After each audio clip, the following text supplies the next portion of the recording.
Hello， 大家，我现在面前的呢是 Insta360推出的 Flow 2 Pro， 我来快速给大家开箱看一下。简易的说明書，手機夾它的默認啊是一個夾子，這裡有一個收納袋，1、2、3，當當。剛拿出來的時候，外邊還有一些貼紙。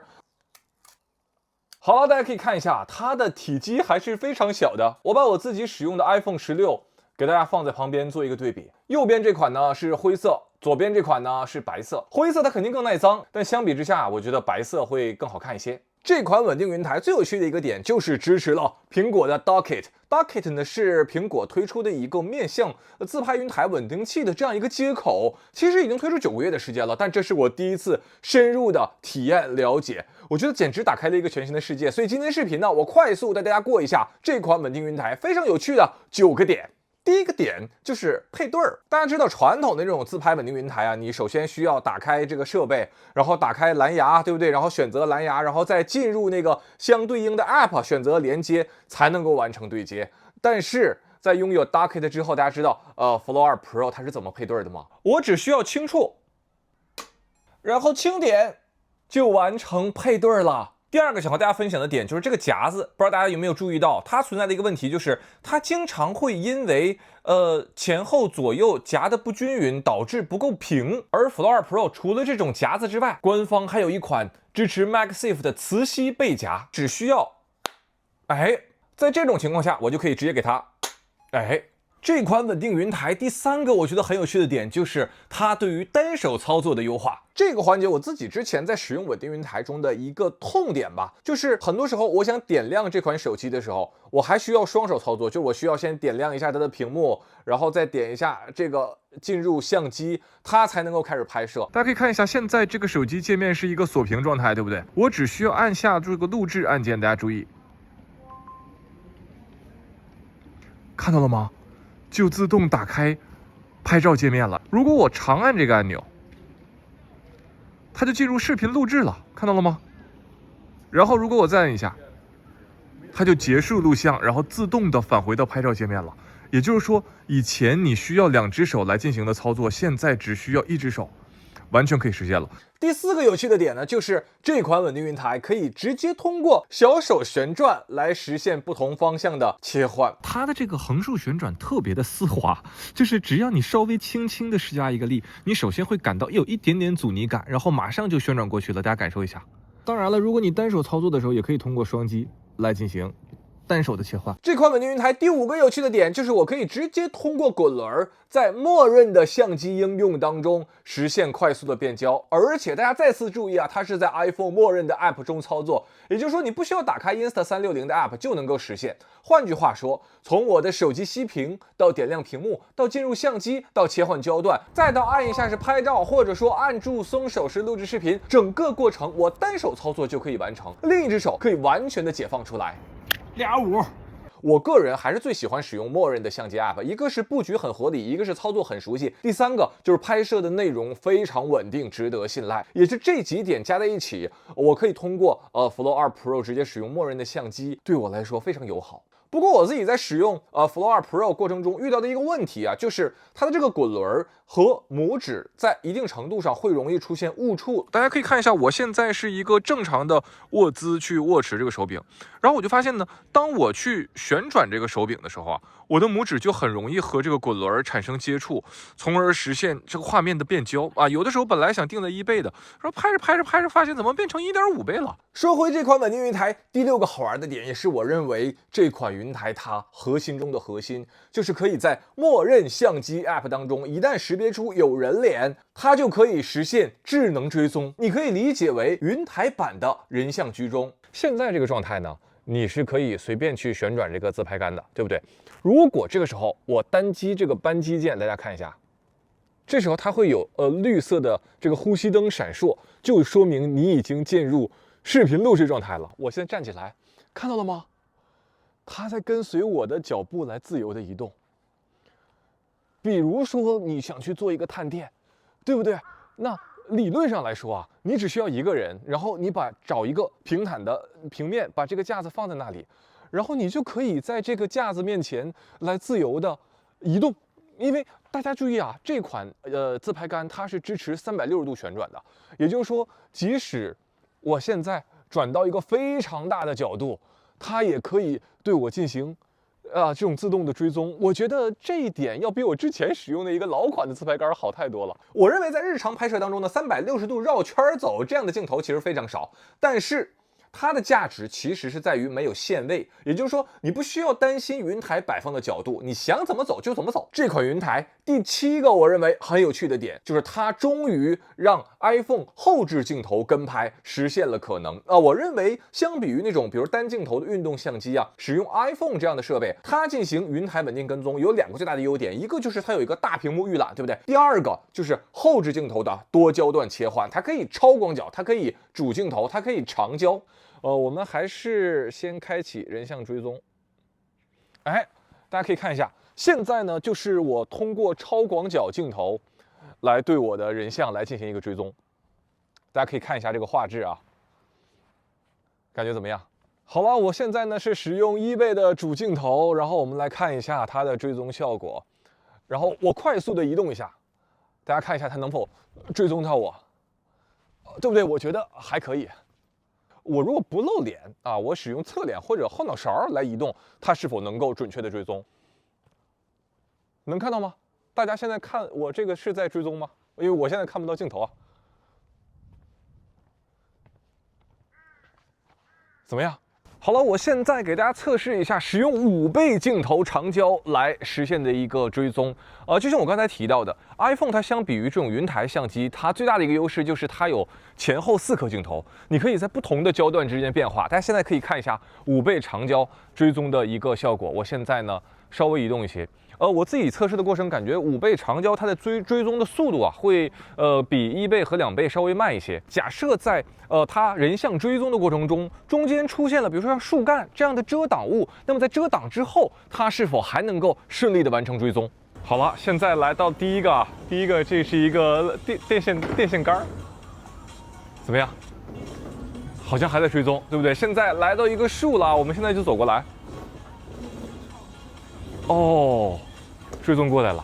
在此之前，我很難實現用後置鏡頭直接拍自己，因為我沒有辦法背對着屏幕對取景框內容做一個準確的判斷。我可以大概預估，但是很難說保持我的人像完全居中，或者說完整的出現在屏幕內。而有這個功能之後，個人創作者就可以肆無忌憚的把後置主鏡頭用於人像自拍，完全不用擔心走出畫面。這款穩定雲台第8個有趣的點呢，就是我剛才提到的自動追蹤模式，它可以在照片模式、視頻模式、人像模式、電影模式、慢動作模式各種模式中進行追蹤。你可以根據不同的拍攝場景、不同需求來切換不同的追蹤模式。好了，大家可以看一下，我現在使用電影模式，然後 iPhone 這個電影模式最好的一點就是它是實時演算的，它會根據你人物到這個鏡頭的距離來實時演算。比如說，當我近距離的時候，你看我的背景，它會明顯的更加虛化，對不對？然後當我逐漸遠離，你就會發現它這個虛化的效果會逐漸減弱，就跟我們真實的相機表現一樣。而且 Duckit 它不只是支持原生的這個應用啊，它也支持很多第三方應用，比如說微信視頻聊天，比如說抖音直播啊。剛才直播間有寶寶問那個3號鏈接，那主播現在給大家講解一下3號鏈接啊。3號鏈接呢是一台動感單車啊，這個專門為瘦身人士準備的。這台動感單車呢，市售價是2999，今天直播間給大家打到99.9啊。好了，我們3、2、1上鏈接啊。我覺得對於電商直播領域來說，這個功能真的就是一個人就像一個隊伍了啊！你所需要做的只是扣動扳機。Flow Pro 第9個通過 Duckit 實現的新功能，就是它可以通過你的 Apple Watch 來實現遠距離的對這個穩定雲台進行一個操作。只需要打開你的 Apple Watch， 你的相機畫面中就會實時的顯示出手機相機的畫面可以通過旋轉表冠進行焦段的變化，可以通過滑動屏幕進行雲台角度的調整。它現在的這個手錶畫面上有上下左右4個箭頭，對不對？如果我現在選擇手動切換，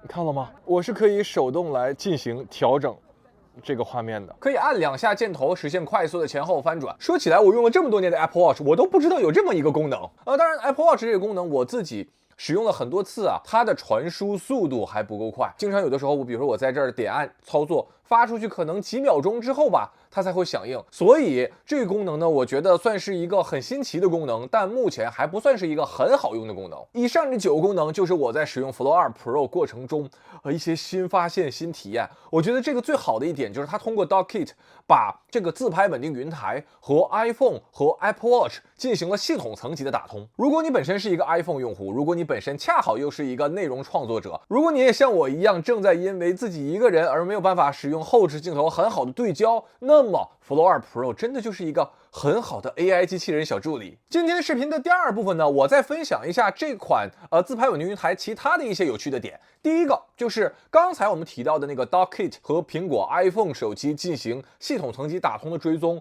其實安卓手機呢也可以實現，但是安卓手機需要額外购買這樣一個小配件。好了，大家可以看一下，我現在是使用三星 S25 Ultra， 然後左邊配合上了 Insta360他們推出的这个小小追蹤器。開啟的方法很簡單，就是對它伸出手掌，它就可以根據我的小腦瓜移動來實現一個畫面的追蹤了。第二個呢，就是這枚 USB-C 接口啊，除了可以連接追蹤模塊，還可以連接Insta360官方的柔光燈。這個小家伙支持3檔亮度和3檔色溫，你可以用來自拍照亮自己的面龐，也可以去照亮前方的路。第3個有趣的點呢，就是 Flow 2 Pro 它是內置延長自拍杆的，我給大家拔出來看一下，這個自拍杆的做工質量非常的好，因為我自己也買過一些第三方的，就是不是這種穩定雲台的自拍杆啊，那種自拍杆伸長了之後它會抖，你知道嗎？我相信很多同學就比較好奇了，那我這個自拍杆延長出去和我日常不使用這個自拍杆，它的畫面畫幅大小到底有多少差別呢？把延長杆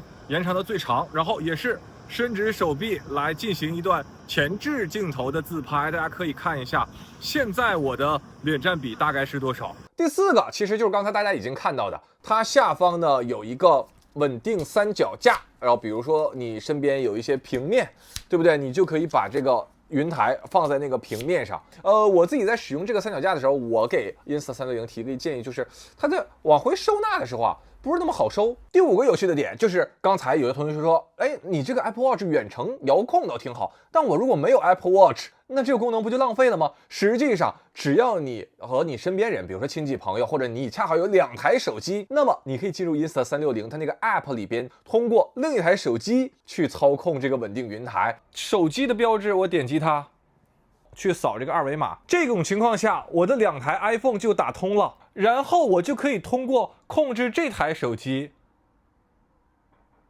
來遙控這個 Flow 2 Pro。而且不限制型號，不限制你是否安裝應用，因為它是通過瀏覽器來實現遙控。第6點就是在 Insta360這個 App 裡邊，其實有非常豐富的功能，比如說你可以實現不同畫面布局的追蹤。好了，大家現在看到的，你能看到嗎？就是我放在了這個畫面的偏左側，而不是在居中。也就是說，在那個 Insta360的 App 裡邊，你可以更自由的去調整。你想把人像放在的位置，比如通過手勢快速開啟功能，可以滿足更進階的用戶需求。但是呢，我個人啊，還是更喜歡在默認的 App 中來進行操作，這也是我非常喜歡 Flow 2 Pro 這款產品的一個原因。第7個小點，最後我想跟大家分享的一個點呢，就是Flow 2 Pro 它後邊有一個自拍鏡。其實對於自拍鏡這種東西，我通常是沒有特別大的興趣的，因為我覺得這個東西很不實用，不能模擬出真實的那個畫面效果。但是這次我自己長時間在使用，我發現它真的可以還原出或者給你的這個屏幕內容做一個參考。我先給大家演示一下。首先我們把它切換到後置鏡頭，它這個自拍鏡中間邊緣上會有一圈黑線，這個黑線其實就可以作為你的鏡頭屏幕內容的參考線。我目前頭大概是距離就是這個畫面邊緣大概在這個位置，兩側大概是一根柱子，最完整的那個最角落的那根柱子。左邊現在沒有一個特別完整的參照，我往這邊轉一下，給大家做一個參考啊。在這裡吧。現在畫面的最左側就是這個台階，我背後這個大殿它台階最前面的那根柱子，完全是根據這個自拍鏡來推測的啊。今天視頻的最後，對於這個自拍穩定雲台啊，有一個小小的吐槽的點啊，它的這個收納環節，傳統的邏輯不太相符。因為你看我們傳統邏輯，它這個走向是這樣的，肯定是向這邊彎折，對不對？但實際上呢 ，ES360這款呢，它是反方向彎折。哎，是這樣彎折的。它這個位置其實做了一個鍵位卡扣來做用戶的引導，但我覺得還是容易出現損壞產品的這樣的一個問題。所以我建議，ES360是不是可以在這個位置加一個箭頭？然後我特意問了一下他們官方，我說你這個箭頭這個位置畫了一個紅點，然後畫了一個豎條，這兩個是什麼意思啊？這暗示什麼呀？然後工作人员告訴我，就是美觀啊。好了，以上呢就是今天視頻的全部內容。我使用了 iPhone 這麼多年，第一次知道 DockKit 原来有這麼多、這麼豐富、這麼有趣的功能。它的存在讓 Flow 2 Pro 好像變成了 iPhone 延展出来的一部分。2025年，我相信我會更加頻繁的使用這款產品。然後之後有哪些使用的體驗、經驗、技巧，我再分享給大家。好了，以上呢就是本期視頻的全部內容。我是周文澤，我們下個視頻再見。